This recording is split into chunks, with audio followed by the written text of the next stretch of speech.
आज की जो हमारी क्लास है, आज हम डिस्कस करने जा रहे हैं एक तो एसएसएल को और उसके अलावा एसएमटीपी को। ठीक है, ये दोनों बहुत ही ज़रूरी कॉन्फ़िगरेशंस होती हैं जो आपकी वर्डप्रेस की वेबसाइट है उसमें आपको ये कॉन्फ़िगर करना लाजमी होता है। कोई भी वेबसाइट हो, चाहे किसी भी किस्म की वेबसाइट है, उसमें डेफिनेटली एसएसएल भी ज़रूरी है और उसके अलावा एसएमटीपी की आपकी कॉन्फ़िगरेशंस का भी आपको पता हो कि आप किस तरह से इसको फिक्स कर सकते हैं, क्योंकि ईमेल्स तो आनी है, चाहे वो ई कॉमर्स की वेबसाइट हो आनी भी है और ईमेल ट्रांसफ़र भी होनी है, और उसके अलावा चाहे वो किसी और किस्म की वेबसाइट हो, कोई लैंडिंग पेज हो या कोई भी ब्लॉग हो। तो आपको फर्स्ट ऑफ ऑल हम डिस्कस करेंगे अभी एसएसएल को, कि एसएसएल को हम किस तरह से फिक्स कर सकते हैं हमारी एक साइट पर, और एसएसएल है क्या चीज़। जो एसएसएल है बेसिकली आपको मैं पहले भी डिस्कस कर चुका हूँ कि जब आप इधर आते हैं तो आपको इधर ये कनेक्शन इज सिक्योर ऑप्शन मिलता है आपको। तो जब आप इस पर क्लिक करते हैं तो आपको इसकी जो सर्टिफिकेशन है, जो इसकी सर्टिफिकेट है, उसका आपको इंफॉर्मेशन मिलता है। ठीक है, कि ये किस डेट को एक्सपायर होगा, किस डेट तक ये किस डेट को ऑन हुआ। ठीक है, इसकी सारी सर्टिफिकेट की वगैरह जो पब्लिक अवेलेबल होती हैं पब्लिकली, वो सारी मिलती हैं। तो ये आपका डोमेन यहाँ पे दिया हुआ है जैसे, और उसके बाद आपको ये डेट दी हुई है, डेट के बाद आपको सर्टिफिकेट और पब्लिक की दी जाती है, और उसके बाद कुछ ये फर्दर इन्फॉर्मेशन है। ठीक है, तो इट मीन्स कि ये आपको वेरीफाई कर रहा है कि आपकी जो साइट है इस टाइम पे सिक्योर है। ठीक है, कनेक्शन इज सिक्योर मीन्स कि आपकी जो वेबसाइट है इस टाइम पर सिक्योर है, इसके ऊपर कोई जो है हमें एसएसएल अप्लाई करने की ज़रूरत नहीं है। और इसकी आइडेंटिफिकेशन आप इस तरह से भी कर सकते हैं कि अगर किसी साइट पर ये एस लगा हुआ है, इट मीन्स कि अगर HTTPS के साथ है तो आपकी साइट सिक्योर है, अगर इसके साथ काम कर रही है। अगर ये एस आप इसके अंदर से रिमूव कर दें और ये बच जाए HTTP, तो इट मीन्स कि आपका जो साइट का SSL है ना, वो डाउन है या एक्सपायर है।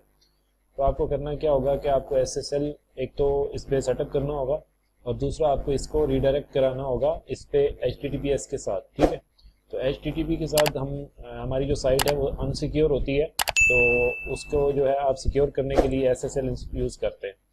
ठीक है, तो SSL हमारे पास जब हम सी पैनल में आते हैं, अगर तो आपके पास सी पैनल अवेलेबल है तो सी पैनल में आके आपको इधर सर्च का ऑप्शन भी मिलता है, आप इधर से सर्च कर सकते हैं। और उसके अलावा आपको ऑप्शन मिलता है, जब आप स्क्रॉल करते हैं तो ये आपको फाइल्स का टैब मिलेगा, ईमेल्स का, और उसके बाद डेटाबेस, और देन डोमेन्स।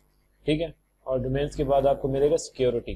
ठीक, ये सिक्योरिटी जो है हमारे पास, इसके अंदर जितनी भी सिक्योरिटी रिलेटेड चीज़ें होंगी आपके सर्वर पे, आपके डोमेन्स पे, वो आपको मिलती हैं। तो इधर आपको दो ऑप्शन मिलते हैं, एक तो SSL TLS, और इसके अलावा आपको मिलता है SSL TLS स्टेटस। ठीक, ये जो हमारे पास SSL है, इस SSL पे हम जब क्लिक करते हैं तो हमारे पास इधर डिफरेंट ऑप्शंस अवेलेबल हैं। ठीक है, तो इसमें हमारे पास ये इधर कुछ प्राइवेट कीज़ के बारे में है कि जनरेट करें या इसको व्यू कर सकते हैं, जो भी इसकी इंफॉर्मेशन है। मैं आपको ये दिखा देता हूँ प्राइवेट कीज़ में जाके। ये हमारे पास इधर सर्टिफिकेशन के ऑप्शन है, की टाइप क्या होगी। ठीक, ये हमारे पास इस टाइम पे, अगर तो आपको ना ये यूज़ इसलिए करना है कि आपको अगर क्लाइंट या आपकी अपनी वेबसाइट है उसने कहीं और से जो है SSL की जो सर्टिफिकेट है वो परचेज़ की हुई है। ठीक है, तो आपको क्या करना है, आपको अपलोड करना है अपना इधर जो आपकी की है ना, प्राइवेट की, आपको इधर चूज़ फाइल पे आके अपलोड करनी है अपने कंप्यूटर से। ठीक है, डाउनलोड करके वो एक डॉट की वाली फाइल होगी या एक्सटेंशन ये वाली ना, तो उसको आप अपलोड करेंगे। अपलोड करने के बाद इस पर क्लिक करेंगे तो वो आपके इधर ये जो हमारे पास इस टाइम पर अवेलेबल है कीज़ ऑन सर्वर, तो ये हमारे पास इस टाइम पे जितनी कीज़ पड़ी हुई हैं उनका ये की टाइप है। ठीक है, और जो आप नेक्स्ट वन आप जब इस पे जब अपलोड करेंगे तो वो भी इधर डिस्प्ले करने लग जाएगी। ठीक है, ये उसका डिस्क्रिप्शन होगा, आईडी होगी, और इसको आप एडिट कर सकते हैं। एडिट करने पर आपको क्या इन्फॉर्मेशन मिलेगी, डेफिनेटली आपको कुछ समझ नहीं आना इस पर, तो ये आपको कुछ इनकोडेड प्राइवेट कीज़ मिलती हैं, तो ये इस तरह से की होती है। ठीक है, तो आपको इनको एडिट करने की ज़रूरत नहीं होती, आपको जस्ट अपलोड करना है। आपने जहाँ से भी SSL परचेज़ किया हुआ है आपको अपलोड करना है, और अपलोड करने के बाद आप उसको सेव करेंगे। और नेक्स्ट आपके पास है सर्टिफिकेट साइनिंग रिक्वेस्ट। ठीक है, CSR, इसको CSR बोलते हैं। तो आपको जब आप SSL परचेज़ करते हैं तो SSL परचेज़ करने पर आपको मिलती हैं डिफरेंट प्राइवेट कीज़ भी मिल जाती हैं, CSR भी मिल जाती है, या CRT भी मिल जाती है। ठीक है, तो ये दो तीन चीज़ें मिल जाती हैं। तो आपको जो CSR है वो CSR में आपको अपलोड करनी है। ठीक है, और जो प्राइवेट की है वो आपको इधर प्राइवेट की में अपलोड करना है। जो सर्टिफिकेट जिसकी एक्सटेंशन होगी CRT, वो आपको इसमें आना है अपलोड करना है। ठीक है, install and manage SSL for your site HTTPS। ठीक है, इधर से आप मैनेज कर सकते हैं और ये भी सेम वही है जैसे आपने प्राइवेट की में देखा कि अपलोड कर सकते हैं आप। और ये इसमें जो है, इसमें बल्कि आप करेंगे ये न्यू की जनरेट कर सकते हैं। जो आपकी प्राइवेट कीज़ हैं वो इधर डिस्प्ले कर रही हैं, इसमें आप क्या करेंगे CSR अपनी जनरेट करेंगे। और ये जो मैंडेटरी हैं सिटीज़, स्टेट और कंट्री वगैरह, ये आप अपनी इंफॉर्मेशन फिल करके और डोमेन्स देंगे तो ये आपकी इधर फिल होने के बाद जनरेट हो जाएगी। लेकिन मोस्टली यही होता है कि आपको प्राइवेट की अपलोड करना होता है और आपको ये CRT अपलोड करना होता है, ठीक है। CRT को क्या कर सकते हैं आप, जब अपलोड करेंगे इस पर ये आपको अपलोड का ऑप्शन मिलेगा और उसकी एक्सटेंशन होगी उस फाइल की .CRT। तो इस एक्सटेंशन की हेल्प से आप इस पर अपलोड करेंगे अपनी CRT और उसके बाद अपलोड सर्टिफिकेट पे क्लिक करने के बाद आपको इधर ये लिस्ट हो जाएगी कि कौन सी हैं। अब आप इस टाइम पे देखें हमारे पास एक admin.license है, ठीक है। उसके बाद हमारे पास ये www के साथ भी है। इसका क्या मतलब है, ये आप इसको इस साइट को इस तरह से भी एक्सेस कर सकते हैं और इस www लगा कर भी इसको एक्सेस कर सकते हैं, ठीक है। इन दोनों चीज़ों से आप कर सकते हैं। अगर लेट्स सपोज हमने अभी एक CRT अपलोड किया और एक हमने प्राइवेट की अपलोड किया, उसके बाद हमारा जो CRT है हमारे पास ये लास्ट वन लेट्स सपोज हमने अपलोड कर लिया, ये हमारे पास आ गया। तो आपको नेक्स्ट क्या करना होगा, नेक्स्ट आपको इधर ऑप्शन मिलता है इंस्टॉल का, ठीक है। क्या आपको इधर इंस्टॉल करना है। अगर आपको फ्री सर्टिफिकेट भी है आपके पास तो आप इधर अपलोड करने के बाद वो फाइंड करेंगे कि आपका जो इशूअर है वो कौन है, कहाँ से आपने वो सर्टिफिकेट इशू कराया है, ठीक है। जब आपको नेम मैच हो जाए तो फिर आपको क्या करना है, नेक्स्ट आपको इधर आके इंस्टॉल पे क्लिक करना है और उस सर्टिफिकेट को अपनी डोमेन पे इंस्टॉल करना है। वो डोमेन कैसे फैच करेगा, जब आप सर्टिफिकेट जनरेट कर रहे होंगे या बाय कर रहे होंगे, जहाँ से भी परचेज़ करेंगे वहाँ पर आपको अपना डोमेन देना होगा, ठीक है। आप अपना डोमेन देंगे, सिर्फ मेन डोमेन दे देंगे और उसके बाद कुछ फ्री हैं जिनमें आपको जो है देना पड़ता है, मतलब कि आप सब डोमेन भी दे सकते हैं उसमें। तो अगर आप इधर टाइप करें फ्री SSL तो आपको इधर डिफरेंट फ्री SSL प्रोवाइडर मिल जाते हैं, जैसे ज़ीरो SSL है, ठीक है, और SSL फॉर फ्री, ये आपको 90 डेज़ के लिए मिलेंगे फ्री, ठीक है। उसके बाद फिर आपको नेक्स्ट जो है परचेज़ करना पड़ेगा या फिर आपको फिर दोबारा से कहीं फ्री मूव करना पड़ेगा। और बाकी आप इनके देख सकते हैं, ये ट्रस्टेड जो इनके पार्टनर्स हैं जिनके साथ इन्होंने इंडस्ट्री में कुछ कोलैबोरेट किया, जो भी किया। अच्छा, और नेक्स्ट आपके पास ये देखें, जैसे ये SSL फॉर फ्री, इधर आप क्या करेंगे, ये आपको जैसे मैसेज मिल रहा है ग्रीन आपको HTTPS का, तो इधर आप अपनी डोमेन टाइप करेंगे और क्रिएट फ्री SSL सर्टिफिकेट करेंगे, ठीक है। सर्टिफिकेट क्रिएट करने के बाद आपको इधर पहले आप अपना अकाउंट भी बनाएंगे, ये आपको रजिस्टर का ऑप्शन मिलेगा। उसके बाद आप सर्टिफिकेट अपना डाउनलोड करेंगे और डाउनलोड करने के बाद आप उसको अपने cPanel में आके इधर अपलोड करेंगे। अच्छा, इसके अलावा हमारे पास इधर जो हमारा cPanel है इसमें और ऑप्शंस होते हैं SSL के, ये मैं आपको दिखा देता हूँ। ये हमारा जैसे स्टेटस है, इस पर जब हम क्लिक करते हैं तो हमें क्या इन्फॉर्मेशन मिलती है, इस पर हमें ये बताया जा रहा है कि हमारी कौन सी डोमेन पर जो SSL है वो अवेलेबल है, वैलिड है।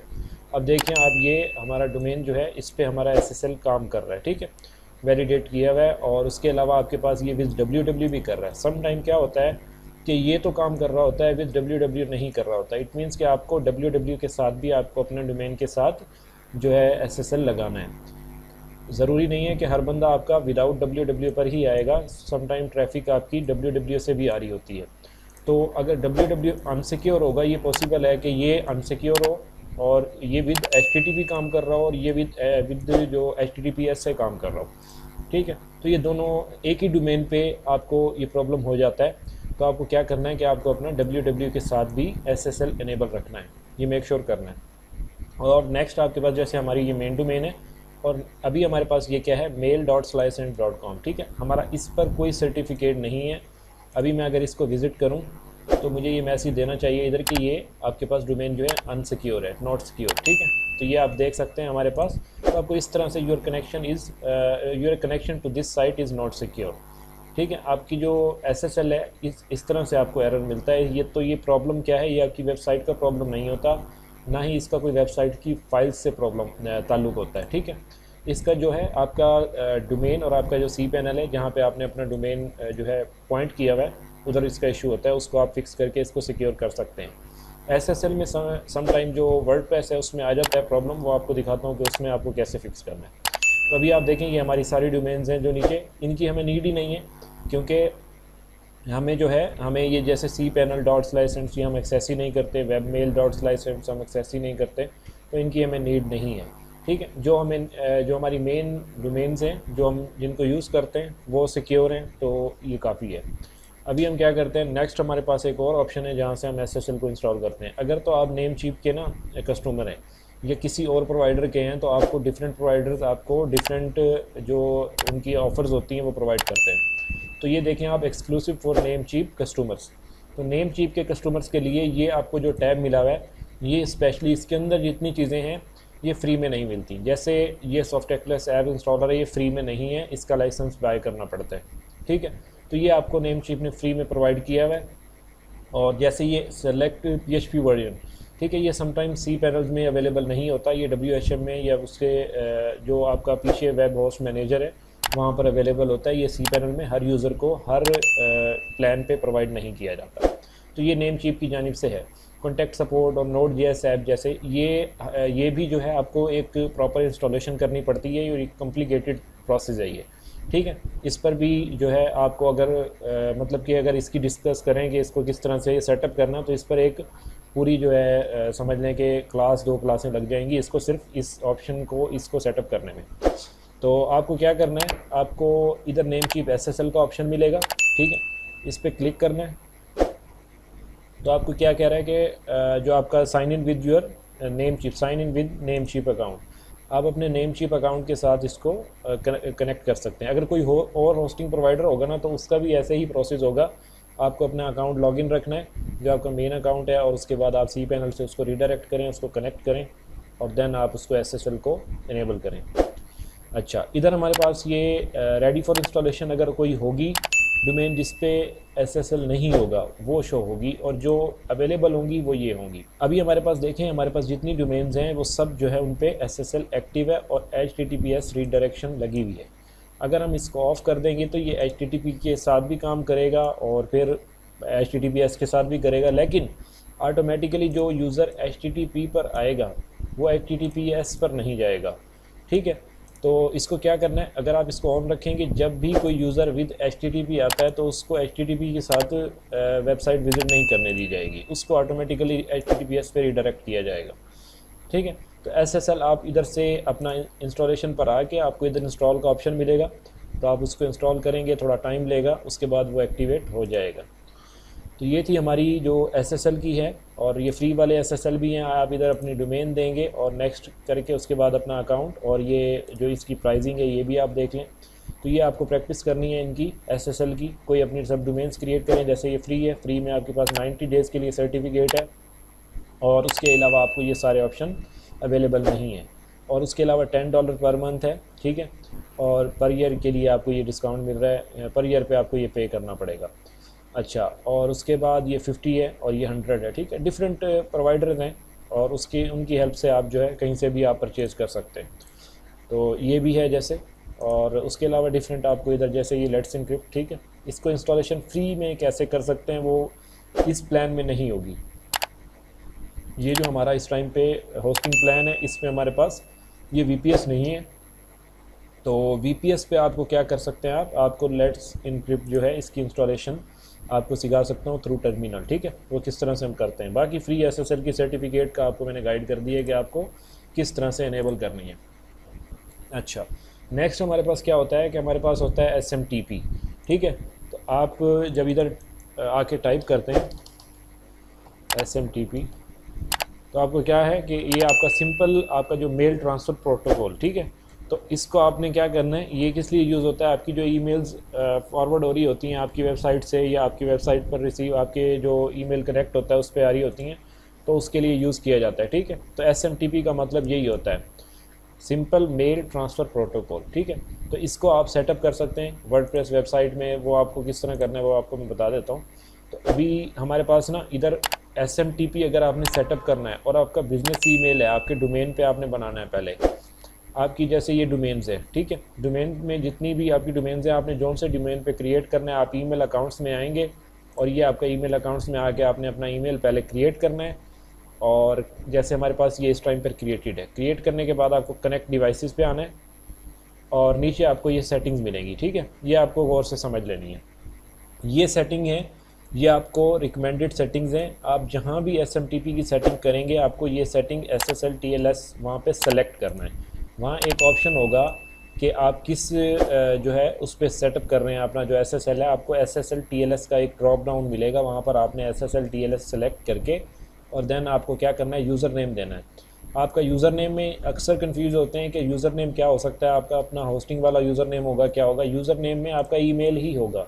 ये जो बिज़नेस ईमेल है इसको आपने पूरा कंप्लीट बिज़नेस ईमेल देना है वहाँ पे, और इस ईमेल का पासवर्ड देना है, ना कि आपको इसका जो पैनल का पासवर्ड है वो नहीं देना, आपको सिर्फ इस ईमेल का पासवर्ड देना है।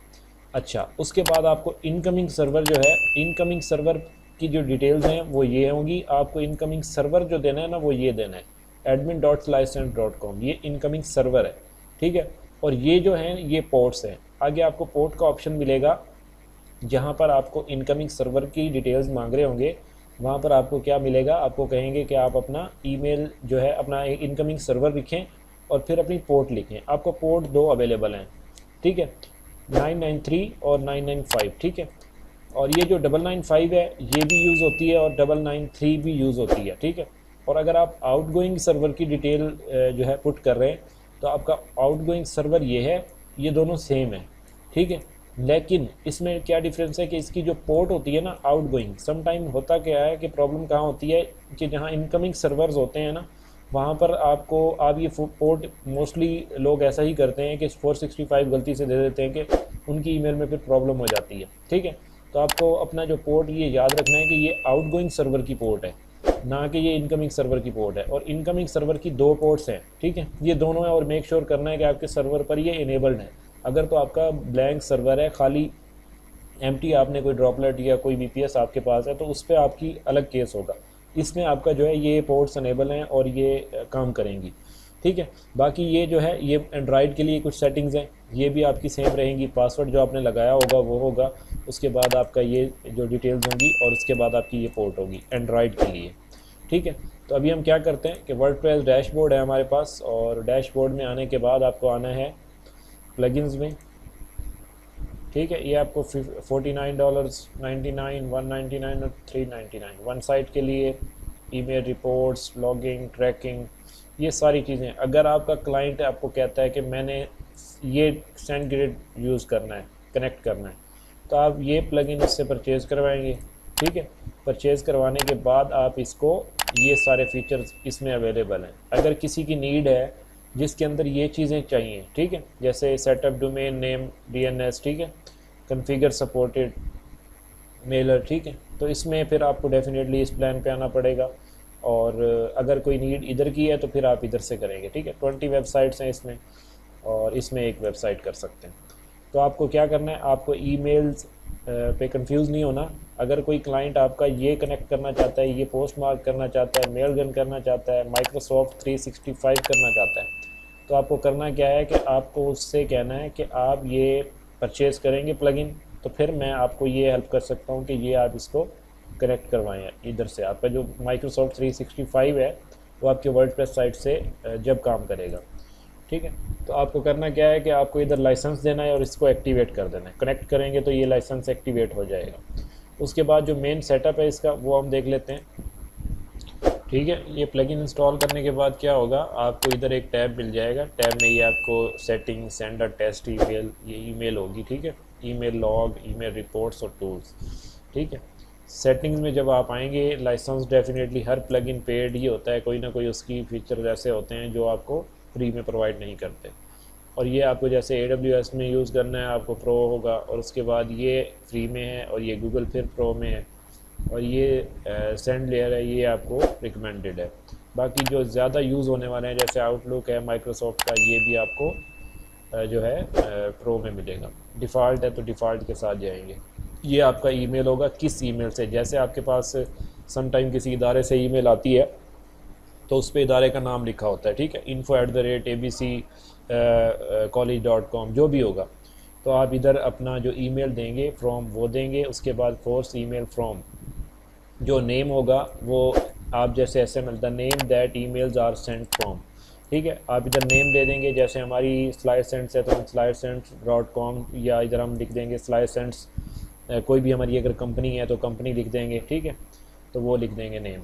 उसके बाद एडवांस सेटिंग में जैसे ये आपके पास रिप्लाई टू ईमेल एक्सेस, ठीक है, ये आपके पास BCC, और जैसे CC होता है, CC के बाद BCC साथ, ये सारी चीज़ें ऑप्शनल हैं आपके पास। आप अगर ये करना चाहें तो ये भी कर सकते हैं। और यहाँ से आपको प्रोवाइडर सेलेक्ट करना है, मेल जो जो आप कॉन्फ़िगर करना चाह रहे हैं। Choose a mailer or use on SMTP server, जिसको आपने सेटअप करना है। हम डिफ़ॉल्ट PHP को हमने सेलेक्ट किया हुआ है, तो ये आपका PHP डिफ़ॉल्ट जो है ये उसकी सेटिंग्स है।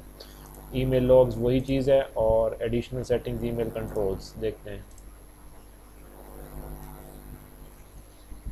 ये भी सारे आपके पास इस टाइम पे इनेबल्ड नहीं है, ठीक है। तो ये आपको बेसिकली समझाने का मकसद ये है, क्योंकि जो अगर आपको कहीं से कोई वर्किंग आप करते हैं किसी की क्लाइंट की साइट पे, तो वो अपग्रेडेड होता है ऑलरेडी, तो आपकी इसकी आपको पता होगा किस तरह से आप जो है इसको इसकी सेटिंग्स को यूज़ करते हैं। ये जैसे टेस्ट ईमेल है ना, तो आपको इधर सेंड टू अपना ईमेल देना है, किस पे आपने टेस्ट ईमेल भेजना है। HTML फॉर्मेट में भेजना है, कस्टम ईमेल भेजनी है, एक्सपोर्ट करना है तो एक्सपोर्ट कर सकते हैं आप इधर से CSV में, ये लेकिन आपको फ्री में अवेलेबल नहीं होगा। और उसके बाद ईमेल की रिपोर्ट्स हैं, ये आप भेज सकते हैं, ठीक है, ये आपके पास रिपोर्ट्स अवेलेबल हैं, इधर इधर होंगी जैसे आप इसको प्रो में कन्वर्ट करेंगे फिर। तो SMTP जो है ये बेसिकली यूज़ इसलिए होता है कि आप जो है अपनी ईमेल्स वरना काम नहीं करेंगी। अभी हमारे पास देखें इधर प्रॉब्लम हमारे पास क्या है कि हम EasyWP SMTP भी यूज़ कर रहे हैं और WP Mail SMTP भी यूज़ कर रहे हैं, दो प्लगइन्स यूज़ नहीं करने, ठीक है। ये मैं आपको प्रैक्टिस करवा रहा हूँ, इसलिए डिफरेंट प्लगइन्स हम ट्राई कर रहे हैं बार बार। तो अगर आप इस तरह से दो प्लगइन यूज़ करेंगे तो आपकी साइट पे प्रॉब्लम होगी, कॉन्फ़िगरेशन ठीक से काम नहीं करेगी। तो आपको जो भी SMTP का प्लगइन है लेट्स सपोज, तो आपको और कोई भी प्लगइन SMTP के लिए यूज़ नहीं करना। और भी कोई फीचर यूज़ कर रहे हैं, कोई चीज़ यूज़ कर रहे हैं, तो आप एक ही चीज़ यूज़ करेंगे, सिर्फ ये दोनों एक जैसी चीज़ें डुप्लीकेट नहीं करनी, इन शॉर्ट ये। अच्छा, और अभी हम क्या करते हैं, जो मैं आपको उस दिन बता रहा था कि स्पीड एंड ऑप्टिमाइजेशन पर आपने क्या करना है। स्पीड एंड ऑप्टिमाइजेशन पर आपने करना है, एक प्लगइन है एयरलिफ्ट के नाम से ना, ये हमारे पास एक वर्डप्रेस का प्लगइन है, और इस पे भी आप क्या कर सकते हैं, ये आपको क्या प्रोवाइड करता है, मैं इनको क्लोज़ कर देता हूँ। और ये क्या करेगा, ये आपके ना airlift will instantly speed up your website, ठीक है। ये वेबसाइट की स्पीड के लिए यूज़ होता है, आपकी जो वेबसाइट की लोडिंग स्पीड, जैसे आपको GTmetrix या पेज स्पीड पे मैंने शो कराई थी, वहाँ पर जब आप अपनी स्पीड इम्प्रूव करना चाहते हैं ना, तो वहाँ पर आपको करना क्या होगा कि आपको ये जो इंस्टेंटली आप अगर स्पीड ऑप्टिमाइज़ करना चाह रहे हैं तो आपको ये यूज़ करना होगा। तो आपके जो गूगल के कोर वेब वाइटल स्कोर हैं, अगर तो आपको वो इम्प्रूव करने हैं तो आपको ये प्लगइन यूज़ करना है। जैसे हमने उस दिन यूज़ किया था WP रॉकेट, अगर आप WP रॉकेट यूज़ कर रहे हैं तो फिर आप ये यूज़ ना करें, अगर आप ये यूज़ कर रहे हैं तो फिर आप कोई दूसरा प्लगइन इस तरह का यूज़ ना करें जो सेम फंक्शनैलिटी देता हो, ठीक है। गूगल कोर वेब वाइटल्स जो है इसको हमने इम्प्रूव करना है, तो इसके लिए हमें अभी हम इसको क्या करते हैं, सर्च पे लगा देते हैं, और उसके बाद है it is a complete performance solution of for your website including caching, CDN, image optimisation. अब आप ये देखें कि हम इमेज ऑप्टिमाइजेशन के लिए एक अलग प्लगइन यूज़ कर रहे थे, ठीक है। ये हमारे पास इस टाइम पर ये मीडिया में और नहीं, बल्कि हमारे पास ये होगा सेटिंग में या फिर टूल्स में, कहीं ना कहीं हमारे पास ये देखें EW इमेज ऑप्टिमाइज़र, ये हमारे पास अलग से प्लगइन हम यूज़ कर रहे हैं। अगर हम एयरलिफ्ट यूज़ करेंगे तो हमारे पास इमेज ऑप्टिमाइजेशन वाला जो फीचर है ये भी प्रोवाइड कर रहा है, ये भी करने लग जाएगा ऑप्टिमाइजेशन, और वो प्लगइन भी करेगा डेफिनेटली, दोनों करने लग जाएंगे तो फिर कोई प्लगइन प्रॉब्लम कर सकता है, या तो ये आपकी साइट को डाउन कर देगा या वो डाउन कर देगा। तो इन चीज़ों से बचना है। CSS इम्प्रूवमेंट्स करेगा, CSS में कोई प्रॉब्लम्स होंगी तो वो भी फिक्स कर देगा, मतलब कि उसकी ऑप्टिमाइजेशन हो जाएगी, ठीक है। और आप इसको क्या कर सकते हैं, इसको इधर से आप गेट स्टार्टेड नाउ पे क्लिक करके आप इसको यूज़ कर सकते हैं, डाउनलोड कर सकते हैं। इस पर क्लिक कर देते हैं, और ये क्या होते हैं, गूगल कोर वेब वाइटल्स जो होते हैं, आपको इधर आ रहा है message what is a good core web vital scores, ठीक है। ये स्कोर्स आ रहे हैं और आपको मैं दिखा देता हूँ मेजर होते कौन से हैं इनमें। जो आपको 3 कोर वेब वाइटल्स होते हैं ना, वो ये होते हैं कि लार्जेस्ट कंटेंटफुल पेंट, ठीक है, फर्स्ट आपको ये इम्प्रूव करना है, और इंटरेक्शन, नेक्स्ट पेंट और क्यूमुलेटिव लेआउट शिफ्ट, ठीक है, CLS, INP, LCP, ये 3 आपको इम्प्रूव करने हैं अपनी वेबसाइट को ऑप्टिमाइज़ करने के लिए। नीचे कुछ चीज़ें और दी हुई हैं गाइडलाइंस। LCP जो है, ये वाला जो है हमारे पास लार्जेस्ट कंटेंटफुल पेंट, इसको आप कैसे करेंगे, a good score is less than or equal to 2.5 second. अगर आपका 2.5 सेकेंड से लेस देन या इक्वल है तो समझ लें कि आपका गुड स्कोर है। INP का क्या होगा, ये 200 यानी कि मिली सेकेंड, अगर ये आ रहा है या इससे कम आ रहा है तो ठीक है, अगर इससे ज़्यादा आ रहा है तो आपको कम करना है इसको। CLS यानी कि इसका भी आपको 0.1 है अगर, तो ठीक है, अगर ज़्यादा है तो आपको देख के पता चल जाना चाहिए, क्लाइंट आपको रिपोर्ट देता है तो आपको पता चल जाना चाहिए जी ये 3.5 हो रहा है, ये मेरे पास 300 है इस टाइम पे, और ये मेरे पास 0.2 है लेट्स सपोज। तो आपको फ़ौरन से समझ आ जानी चाहिए कि मुझे क्या करना है। आपको करना क्या है, आपको ये चीज़ें इंप्रूव करनी है, ठीक है, ये जो चीज़ें, और ये कैसे इंप्रूव होंगी ये आपको पता होना चाहिए कि मैं पेज ऑप्टिमाइजेशन के लिए प्लगइन यूज़ कर सकता हूँ और डिफरेंट प्लगइन्स अवेलेबल हैं। पेज ऑप्टिमाइजेशन के लिए आप कोई भी प्लगइन टाइप करेंगे गूगल में तो आपको डिफरेंट प्लगइन्स अवेलेबल होंगे, आप कोई भी प्लगइन यूज़ कर सकते हैं। तो इसको हम यूज़ करेंगे तो इसको हम क्या कर सकते हैं, कनेक्ट विद गूगल कर देते हैं। इन तीनों चीज़ों को इम्प्रूव करने से आपका क्या होगा कि आपका जो स्कोर है ना वो आपकी वेबसाइट का अप हो जाएगा। आपको इनको मैनुअल देखने की ज़रूरत नहीं है, आप प्लगइन की हेल्प से इसको इम्प्रूव कर सकते हो। इधर अब क्या करना है आपको, ये आपका डैशबोर्ड ओपन हो गया, ठीक है, app.airlift.net, ठीक, ये एक अलग वेबसाइट है, ये आपका डैशबोर्ड में नहीं होगा, ये एक अलग वेबसाइट पे अकाउंट बन गया, ठीक है। और इधर आपने क्या करना है, अपनी डोमेन देनी है। अभी हमारी जो डोमेन है वो ये है, इसको हम कॉपी करके और इधर पेस्ट कर देते हैं, ठीक है। और अब हमने क्या करना है, हमारे पास इसको करना है कंटिन्यू, ठीक है। मैनुअल इंस्टॉलेशन है तो हम क्या कर सकते हैं, हमें ऑप्शन मिल रहा है download Airlift plugin to install it manually via WP admin. इसका क्या मतलब है कि आप इसको मैनुअली इसको डाउनलोड करें और अपने डैशबोर्ड में जाके इंस्टॉल करें। मैं इसको डाउनलोड कर देता हूँ, ठीक है। ये लाइट सा एक प्लगइन है, ये हो गया, ठीक है। उसके बाद इसको टेस्ट करेंगे, अभी हम इसको टेस्ट नहीं कर रहे। अभी हम आएंगे प्लगइन्स में और install plugins, add new, upload करेंगे इधर से प्लगइन को। ये आपको चूज़ फाइल का ऑप्शन मिलेगा, आपको अपने कंप्यूटर से फ़ाइल चूज़ करनी है और उसके बाद इसको इंस्टॉल नाउ पे क्लिक करना है। मैंने इसको सिलेक्ट किया है और इंस्टॉल नाउ पे क्लिक करता हूँ। देन आप इसको करेंगे एक्टिवेट। जैसे आप एक्टिवेट करेंगे तो आपको ये रिडायरेक्ट करेगा app.airlift इस वेबसाइट पर, ठीक है। तो ये क्या कर रहा है, अब आपकी वेबसाइट को एनालाइज कर रहा है, ठीक है। एनालाइजेशन में आपके पेज साइज़ क्या है, JS काउंट, जावास्क्रिप्ट काउंट कितना है, उसके लोड टाइम क्या है, CSS क्या है, ये डिफरेंट सारी, ये जैसे जावास्क्रिप्ट की ऑप्टिमाइजेशन करेगा, आपकी स्टाइल शीट जो है CSS की उसको ऑप्टिमाइज़ करेगा। उसके अंदर dynamic use CSS calculation, critical CSS calculation, कॉपिंग, उसके अलावा जैसे ये JS मैनिफिकेशन, और उसके बाद डेफरिंग JS, ठीक है, और delaying JS, copying, image optimization में देखें finding view point image, preloading viewport images, तो गूगल फॉन्ट्स वगैरह, ये बहुत सारी चीज़ें इसमें आ जाती हैं। आपको अपना ईमेल भी वेरीफाई कर लेना है। और उसके अलावा ये एनालाइजेशन जैसे ख़त्म होगी, नेक्स्ट आपको जो है इसकी इधर रिपोर्ट जनरेट होगी। इसको टेस्ट प्लगइन पर भी लगा देते हैं, ठीक है। प्लगइन कनेक्शन सक्सेसफुल, ठीक है। ये आपको इधर मैसेज मिल गया कि आपका जो प्लगइन है वो कनेक्ट हो चुका है,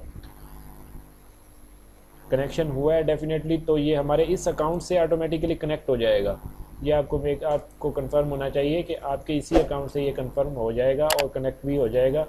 उसके बाद जैसे ये ऑप्टिमाइजिंग साइट, इधर आपको इनिशियल परफॉर्मेंस मैट्रिक्स, ठीक है, ये आपको 80 स्कोर बता रहा है, ठीक है। पेज साइज़ क्या है, उसके बाद JS कितना है, लोड टाइम जैसे ही आपको मैं बता रहा था 2 होना चाहिए, ये 3 आ रहा है। तो इसकी ऑप्टिमाइजेशन अभी चलेगी, ये टाइम चल रहा है, ठीक है। तो ये टाइम चल रहा है, ये टाइम लेगा, अभी इसकी डिफरेंट चीज़ों को ऑप्टिमाइज़ करेगा, जैसे कन्फिगरिंग साइट, ये जावास्क्रिप्ट की अभी कुछ ऑप्टिमाइजेशन हो रही है, स्टाइल शीट्स की हो रही है। ये इधर आप मेरे माउस को फॉलो करें तो इधर ये देखें, आपको ये सारी चीज़ें अभी ऑप्टिमाइजेशन पर हैं। मैं डैशबोर्ड पे क्लिक करता हूँ और ये साइट्स पे आता हूँ। तो ये हमारे पास साइट है। और नेक्स्ट हमारे पास क्या है, ये देखें इधर हमारे पास टाइम चल रहा है कि अभी इसको 4 मिनट मज़ीद लगेंगे इसकी ऑप्टिमाइजेशन के लिए। जैसे ये कंप्लीट होगी उसके बाद फाइनल रिपोर्ट जनरेट होगी। फाइनल रिपोर्ट में आपको बता दिया जाएगा कि आपकी साइट पे क्या प्रॉब्लम है और क्या चीज़ें फ़िक्स करनी है आपने। तो ये स्पीड ऑप्टिमाइजेशन वाला प्लगइन है, इसको आप यूज़ करेंगे। SMTP वाला मैंने आपको बता दिया, SSL का बता दिया। तो ये सारी चीज़ें आपको, अगर आपको ये एयरलिफ्ट यूज़ कर रहे हैं तो आपको एयरलिफ्ट का पहले पता होना चाहिए कि मैं एयरलिफ्ट में क्या क्या चीज़ें अपनी जो यूज़ कर रहा हूँ, और मेरे पास मेक श्योर करना है कोई और प्लगइन ना हो। ऐसा अगर होगा तो फिर आपकी साइट पे प्रॉब्लम होगा और वेबसाइट डाउन भी होगी। एक और चीज़, आपको ये प्लगइन यूज़ करने से पहले मैं आपको ये डिफरेंट चीज़ें रिपीट नहीं करना चाह रहा था क्योंकि हम बार बार कर चुके हैं। इसका ये करना होगा कि आपको अपनी साइट का पहले बैकअप जनरेट करना होगा। आपको पता होगा मैंने WP रॉकेट जब किया था लास्ट टाइम पे, तो हमने अपनी साइट का लिया था बैकअप। तो बैकअप हमारा इस टाइम पे भी अवेलेबल पड़ा हुआ है। अगर हमारी साइट डाउन होती है तो हम उसको रिस्टोर कर लेते। मैंने क्यों जनरेट नहीं किया, क्योंकि मुझे पता था कि मेरे पास पड़ा हुआ है बैकअप, हम इसको रिस्टोर कर सकते हैं। लेकिन आपको करना क्या है, किसी भी क्लाइंट या किसी की वेबसाइट को आपको पहले बैकअप लेना है। मे बी आपका कोई फॉल्ट हो, मे बी कोई प्लगइन कर दे, मे बी कोई सर्वर पे कोई चीज़ करप्ट हो जाए, क्रैश हो जाए। आप इन चीज़ों से बचने के लिए अपना पहले एक्टिव वेबसाइट का बैकअप सेव रखें ताकि आपको अपने क्लाइंट से भी जो है प्रॉब्लम ना हो, उसकी साइट पे कोई प्रॉब्लम ना हो। ठीक है, अगर कोई प्रॉब्लम आता है तो आप उसको फ़ौरन से रीस्टोर करें और दैट्स इट, आपकी जो साइट है वो दोबारा से आप हो जाएगी। और आपको पता लग जाएगा कि अगर एयरलिफ्ट में लेट्स सपोज इस प्लगइन के इंस्टॉलेशन के बाद प्रॉब्लम आया तो आपको पता होगा कि एयरलिफ्ट में इंस्टॉलेशन के बाद ये मेरी साइट डाउन कर रहा है। ठीक है, तो आपको इन चीज़ों से बचने के लिए आपका बैकअप पहले से जनरेट होना चाहिए। बैकअप हमारे पास अवेलेबल है और ये अभी हमारी देखें, अभी हमारे पास ये 14 मिनट का टाइम दिया हुआ है। ये ऐसे ही इसकी तकरीबन घंटा ले जाता है सम टाइम पे, ये डिपेंड करता है आपकी वेबसाइट में कितनी चीज़ें अवेलेबल हैं। प्लगइन्स में देखें आपके पास ये प्लगइन्स हैं और ये आपको इधर ये जैसे बता रहा है एलिमेंटर और ये स्कोर बता रहा है आपको। और थीम्स में आपके पास ये थीम्स डिस्प्ले करेगा। एक्स स्टोर हमने थीम यूज़ की हुई है और ये आपको सारी LMS वगैरह का वर्जन बता रहा है। आपकी सारी इन्फॉर्मेशन गेट कर ली उधर से। और उसके अलावा आल में आएँ तो आपको ये दोनों चीज़ें विजिबल हो जाएंगी, थीम और प्लगइन। ठीक है, आप मज़ीद इसमें कुछ ऐड वेबसाइट भी कर सकते हैं।